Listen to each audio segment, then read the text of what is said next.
This is an all fours plus bear hip shift. So bear, all fours, we can use those names kind of interchangeably. I'm setting up in that all fours position. I like to pull up on the balls of the feet to get the hamstrings on, especially if you're in a more extended posture and kind of dumping at the pelvis. Dragging up on the wall can help us find that nice pelvis position, leveraging the hamstrings without squeezing on the glutes.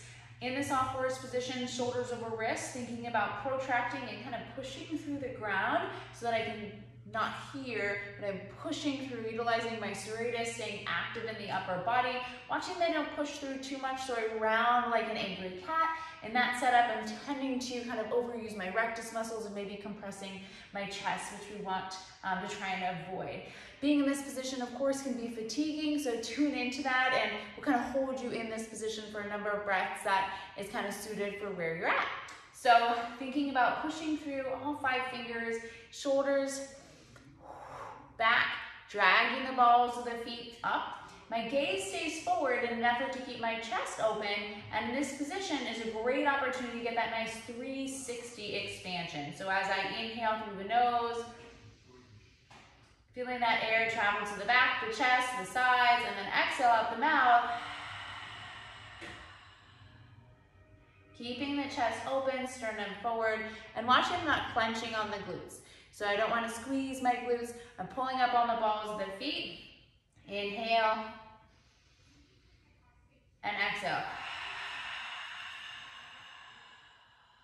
If it's helpful to you to connect with those deep abs, you can place a yoga block between the legs as you perform these breaths. I'll just show one more in this demo, and then we'll move to that bear hip shift.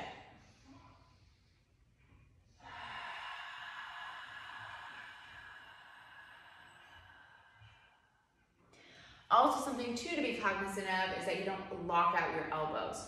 So as we move to the bear hip shift, I want you to think about kind of the height.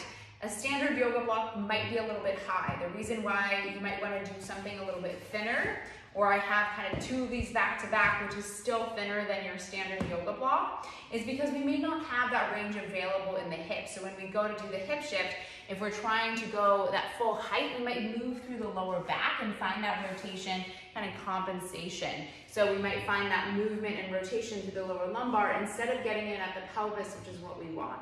So I'm setting up in that bear position. I'm going to elevate my left knee on my little makeshift mini block, dragging my left foot up the wall. Similarly, so I can get the hamstring on. This is going to help me kind of maintain that position, and then that all fours. I'm going to let my right knee shift towards the ground, okay? So as I'm in this position, I'm pulling up on the wall with the balls of my feet, and I'm just letting my right knee drop long towards the ground.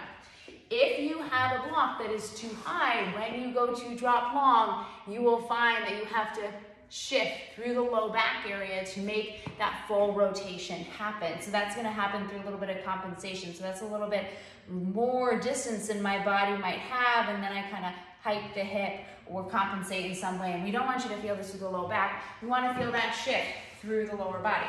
So setting up with my knee on the block, I'm simply going to think about being over my left side, dragging the balls of my feet up the wall and allowing that right knee to drop long. I'm going to hang here, dragging up the wall, watching not clenching on the glutes, and I can breathe in this position.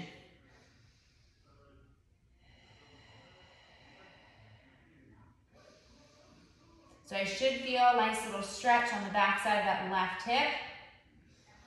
I can add different reaches and different combinations to also bring the upper body into it. If I want to get a nice right lateral expansion, I can take this right hand, reach across. A little bit of a left side bend. I'm getting a nice expansion through that right side body. If this hurts my wrist, I can come down to my forearms. This is a great position to feel some length and expansion through the pelvic floor.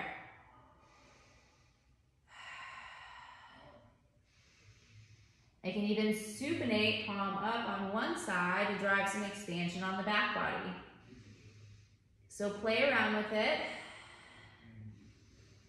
But with that left hip shift, the goal is that you're able to get that expansion and that shift into that left side